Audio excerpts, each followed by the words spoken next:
হনুমানজিকে শিবজির 11তম রুদ্র অবতার বলে মনে করা হয়। সনাতন ধর্ম অনুযায়ী হনুমানজি চিরঞ্জীবী অর্থাৎ অজর অমর। বিশ্বাস করা হয় যে তিনি আজও পৃথিবীতে আছেন। শুধু হনুমানজি নয়, তার সাথে আরও 7 জন চিরঞ্জীবী আছেন যারা আজও অমর।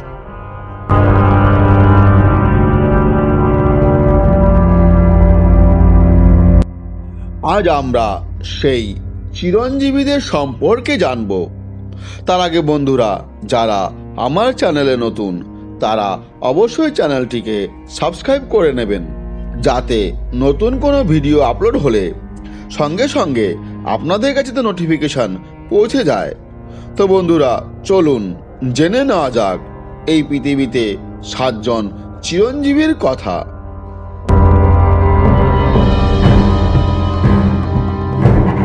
হনুমানজি। হনুমানজি ছিলেন ভগবান শিবের অবতার। তার কাছে অমরত্বের বরদান আছে। এটা বিশ্বাস করা হয় যে শ্রীরাম যখন অযোধ্যা ছেড়ে বৈকুণ্ঠে যাচ্ছিলেন, তখন হনুমানজি তার কাছে প্রার্থনা করেন যে তিনি পৃথিবীতে থাকতে পারবেন কিনা। শ্রীরাম তখন তাকে তার ইচ্ছা পূরণ করেন এবং তাকে পৃথিবীতে চিরকাল অমর থাকার বরদান দেন।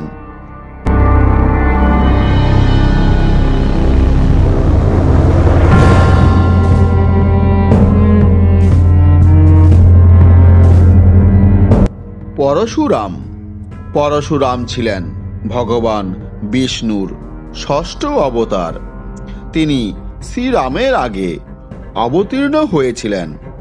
তার কাছে অমর থাকার বরদান আছে। তিনি ছিলেন শিবের মহান ভক্ত।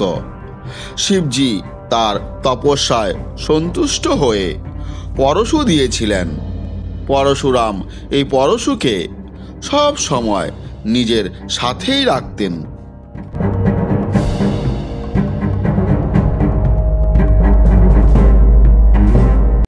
বিভীষণ। বিভীষণ হলেন লঙ্কাপতি রাবণের ছোট ভাই। তবে তিনি রাম ভক্তও ছিলেন।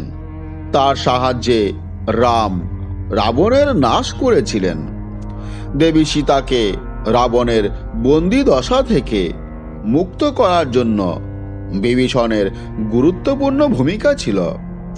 এর ফলে শ্রীরাম তাকে শুধু লঙ্কা নরেশ বানাননি, বরং অজর অমর থাকার বরদানও দিয়েছিলেন।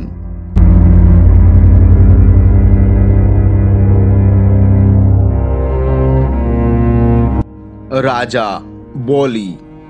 রাজা বলি ছিলেন দানবদের মহারাজা। তিনি এতই শক্তিশালী ছিলেন যে সকল দেবতাদের তিনি পরাজিত করেছিলেন। তার প্রকোপে ত্রিলোক কাঁপছিল। তখন সকল দেবতারা সাহায্যের জন্য বিষ্ণুর কাছে যান। বিষ্ণুজি তখন বামন রূপ ধারণ করে রাজা বলির কাছে 3 পা জমির ভিক্ষা চান। তিনি 2টি পা দিয়ে পৃথিবী এবং 3য় পা দিয়ে স্বর্গলোক পরিমাপ করেন। এর ফলে রাজা বলিকে এই 2টি লোক ছেড়ে দিতে বাধ্য হন।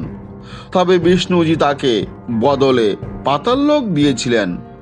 বলা হয় যে তিনি আজও এখানে বসবাস করেন।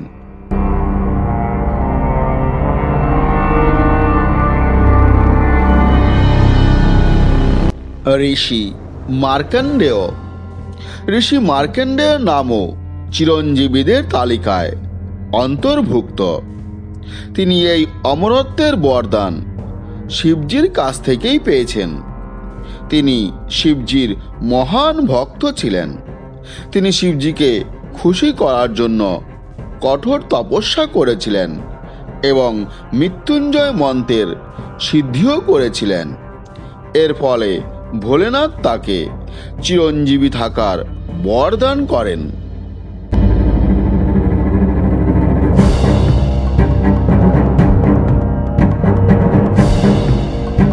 মহর্ষি বেদব্যাস।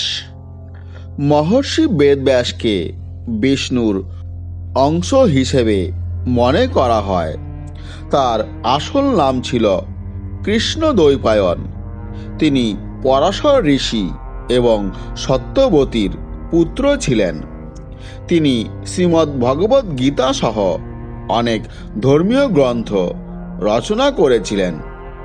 পুরাণের কাহিনী অনুযায়ী বেদব্যাস কলিকালের শেষে জীবিত থাকবেন এবং এরপর তিনি কল্কি অবতার সহ জীবন অতিবাহিত করবেন।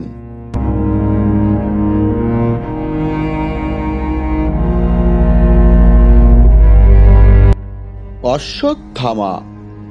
অশ্বত্থামা ছিলেন গুরু দ্রোণাচার্যের পুত্র। মহাভারত যুদ্ধের সময় তিনি কৌরবদের সেনাপতি ছিলেন। তিনিও একজন চিরঞ্জীবী, তবে তাকে এই বিশেষত্ব বরদান হিসেবে নয়, বরং শাপ হিসেবে পাওয়া। আসলে তার মাথায় একটি অমর রত্ন ছিল।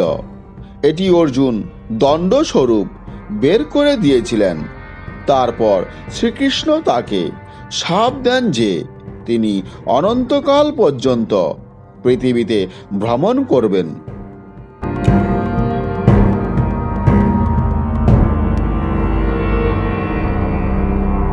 কৃপাচার্য।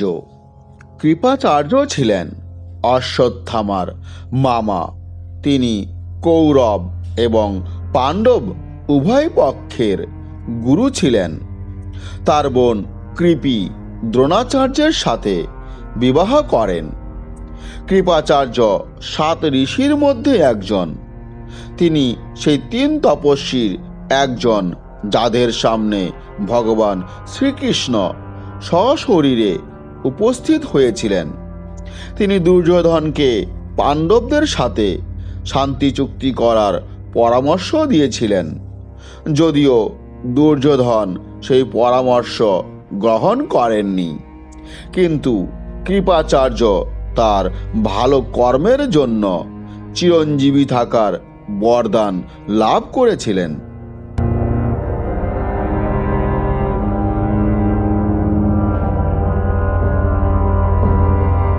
চিরঞ্জীবীদের এই কাহিনীটি আপনাদের কেমন লেগেছে?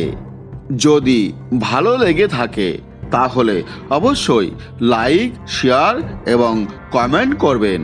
আপনাদের কমেন্টগুলি আমাকে আরও নতুন ভিডিও তৈরি করতে অনুপ্রাণিত করবে।